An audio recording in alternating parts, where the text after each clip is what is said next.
Good morning students हम लोग foreign exchange का चैप्टर हम लोगों ने किया था राइट। उसमें हमने सारे टॉपिक्स कर लिए थे। इंपोर्ट सब्स्टिट्यूशन के बारे में हमने पढ़ लिया था, लाइक इंपोर्ट सब्स्टिट्यूशन क्या होता है और इनवर्ड लुकिंग ट्रेड स्ट्रैटेजी क्या थी, लाइक जिसमें हमारा जो मेन मोटिव ये था कि हमने जो भी प्रोडक्शन करना है वो इंडिया में करना है और हमें कोई भी चीज़ बाहर से हमने इंपोर्ट नहीं करनी। हमने इसको डिटेल में किया था in the first video. Now there are some good and bad effects of the import substitution right. अब गुड इफ़ेक्ट क्या थे? गुड इफ़ेक्ट ये था कि high rate of industrial growth और स्ट्रक्चरल ट्रांसफॉर्मेशन हो गया था राइट। बिल्कुल, क्योंकि अब इम्पोर्ट सब्स्टिट्यूशन मतलब कि हमने सारी चीज़ें जो हैं हमारी इंडिया में क्या करनी है, प्रोड्यूस करनी है।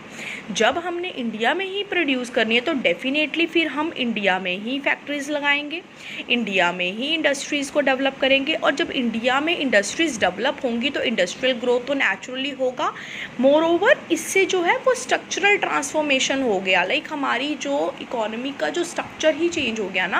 लाइक फर्स्टली जो थे हम सब पे किस पे डिपेंडेंट थे, एग्रीकल्चर पे, है ना। अब उसके बाद हमारा एग्रीकल्चर के बाद में सेकेंडरी सेक्टर भी हमारा क्या हो गया, उसकी ग्रोथ होनी शुरू हो गई और जीडीपी इंक्रीज़ होना शुरू हो गया। Then diversification of industrial growth, again वही कि डिफरेंट टाइप की इंडस्ट्रीज़ की डेवलपमेंट होनी शुरू हो गई। लाइक जो था कि मॉडर्न जो इंडस्ट्रीज़ थी was no longer confined to textile and jute. पहले सिर्फ हम टेक्सटाइल और जूट के प्रोडक्शन तक ही बाउंड थे, बट अब जो न्यू इंडस्ट्रीज़ बनी हैं इनवर्ड लुकिंग ट्रेड स्ट्रैटेजी के अंडर, उनके अंडर क्या हुआ, हमने बहुत और गुड्स का भी मैन्युफैक्चरिंग अपने ही इंडिया में ही स्टार्ट कर दिया, जिसकी वजह से डाइवर्सिफिकेशन आया, डिफरेंट इंडस्ट्रीज सेटअप हुई और डिफरेंट चीज़ों का प्रोडक्शन होना स्टार्ट हुआ। Like electronic industries, it is widely reorganized that electronic industry would have failed to take roots in domestic economy had the policy of protection not been pursued, है ना। ये थोड़ा सा था कि वो फेल हुई थी। अब उसके बाद है growth of automobile industries in India is also ascribed to the inward looking trade strategy exposed to international competition and these industries would have failed to survive। No doubt कि इंटरनेशनल जो detail में बताया है कि international level पे electronic industries गई हैं वो सर्वाइव नहीं कर पाई हैं, बट इंडिया में डेवलप तो हुई हैं ना। डाइवर्सिफिकेशन ऑफ इंडस्ट्रियल ग्रोथ तो आया है, ठीक है ना, कि अब सिर्फ हम जूट और टेक्सटाइल से बाउंड नहीं रहे, इलेक्ट्रॉनिक इंडस्ट्रीज़ भी क्या हुई हैं, स्टार्ट हुई हैं। अपॉर्चुनिटी फॉर इन्वेस्टमेंट, अब एक और एरिया मिला इन्वेस्टमेंट का, है ना। पहले सिर्फ हमें एग्रीकल्चर था, अब जब हम इंडस्ट्रीज़ लगनी है, जिस सेक्टर में हमने ग्रोथ करनी होती है, ऑब्वियसली वहाँ पर इन्वेस्टमेंट्स की बहुत ज़्यादा ज़रूरत होती है। तो एक एरिया मिल गया, एक हमें सेक्टर मिल गया कि we can invest amount in that area और in that like protection to small scale industries open the new opportunities of investment for those who did not have much capital. अभी क्या था, आपने पीछे पढ़ा था कि जो स्मॉल स्केल इंडस्ट्रीज़ है उनको इंटरनेशनल लेवल पे प्रोटेक्शन दिया जाता है। अभी आपने पहले पॉइंट में पढ़ा कि इलेक्ट्रॉनिक इंडस्ट्रीज़ बनी थी, पर जब वो इंटरनेशनल लेवल पे कंपटीशन करने गई तो वहाँ पर वो इतने अच्छे से सर्वाइव नहीं कर पाई। तो इन्हीं चीज़ों की वजह से जो तो है ना, स्मॉल स्केल इंडस्ट्रीज़ को क्या किया गया था कि इंटरनेशनल लेवल से प्रोटेक्शन दिया गया था कि वो इंटरनेशनल लेवल पर डीलिंग ना करे। तो इससे एक और फ़ायदा आया कि स्मॉल स्केल इंडस्ट्रीज़ को प्रमोट किया गया, तो जिन लोगों के पास ज़्यादा अमाउंट में पैसा नहीं होता था वो भी वो अपनी इंडस्ट्रीज़ को ओपन करके वहाँ इन्वेस्ट करके एक बिज़नेस को ओपन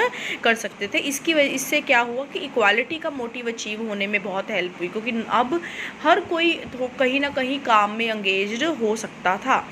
बैड इफ़ेक्ट क्या हुए, growth of inefficient public monopolies, obviously क्योंकि ज़्यादा इंपॉर्टेंस किसके हाथ में थी, पब्लिक सेक्टर के हाथ में थी। पब्लिक सेक्टर में हाथ में तो डेफिनेटली फिर उन लोगों का जो वर्क है, वी नो दैट कि वो कहीं ना कहीं इनएफिशिएंट वे से काम करते हैं। Like telecommunication was a government monopoly till about 1990। We all know that the people had to wait for years and years just for a telephone connection. Like आज भी हमें पता है ना कि हम अगर गवर्नमेंट का कोई काम कराना होता है तो बहुत डिले होता है। रीज़न इज़ दैट कि ऑब्वियसली उनको लगता है कि हम ही हैं करने वाले, हमको कौन आगे है ना क्वेश्चन करेगा। प्राइवेट वालों को तो क्या होता है, उनको पता है कि हमारे को प्रॉफिट लेना है, हमने प्रॉफिट कमाना है, तो वो उसकी वजह से वो ज़्यादा एफर्ट करते हैं और ज़्यादा ही एफिशिएंटली काम करने की कोशिश करते हैं। बट पब्लिक सेक्टर को जहाँ प्रोटेक्शन होता है, पब्लिक की मोनोपोली होती है गवर्नमेंट की, वहाँ पर वो लोग इतने एफिशिएंटली वर्क नहीं करते हैं। Then lack of the competition implied the lack of modernisation. Obviously जब हमने इनको प्रोटेक्शन दे रखा है from the international market and from the international companies, then obviously जब हमें किसी को कॉम्पिटिशन हमें होता है तो हमें अंदर एक फीलिंग होती है, जब हमें थोड़ा सा रियलाइज़ होता है कि हाँ हमारी क्वालिटी कम है या कुछ भी है, तो हम बहुत अच्छा और करने की कोशिश करते हैं। बट अगर जो सामने हमें प्रोटेक्शन ही है, हमें कंपटीशन है ही, प्रोवाइड ही नहीं करवाया गया, तो डेफिनेटली हम लोग इतने ज़्यादा मॉडर्न इंडस्ट्रीज़ और मॉडर्नाइजेशन के ऊपर, अपनी या प्रोडक्ट क्वालिटी के ऊपर ध्यान नहीं देते हैं। Then the bad effect is this indiscriminate spread of public sector enterprises. Yes, indiscriminate like कि भेदभाव, लाइक क्योंकि अब जो डिस्ट्रीब्यूशन किया गया था industries under the public sector और प्राइवेट सेक्टर या पब्लिक प्राइवेट सेक्टर कंबाइंड, अब उनका जो डिस्क्रिमिनेशन था ना वो बहुत इनएप्रोप्रिएट था, या कह लो कि इनडिस्क्रिमिनेट था। मतलब ज़्यादा की ज़्यादा जो पावर थी, ज़्यादा इंडस्ट्रीज़ थी, वो सिर्फ किसके हाथ में दे रखी हुई थी, पब्लिक सेक्टर के हाथ में दे रखी थी, जिसकी वजह से प्राइवेट सेक्टर को इतनी अपॉर्चुनिटी ही नहीं मिलती थी कि हाँ जी वो भी आएँ और अपना प्रोडक्शन कहीं ना कहीं अपनी कंपनी को स्टार्ट करें। जैसे for example in the 1950s and 80s was marked with the trend to do anything and everywhere, ठीक है, through the public sector undertaking, so much so that the public sector undertaking in their bid to play the role of the crusade started the swallowing up opportunity of investment for the private enterprises। मतलब बहुत कम उनके लिए opportunity छोड़ी थी। One can appreciate commanding the heights of the economy to be public sector undertaking, but one fail to understand the logic when public sector enterprises start producing bread and shoe, it amount to an indiscriminate spread of public sector enterprises की। मतलब bread and, एक example देखिए, अगर वो हर एक छोटी और मोटी चीज़ को वो बनाने लग जाएंगे तो इसका मतलब ये है कि उनका इनडिस्क्रिमिनेट स्प्रेड हो रहा है।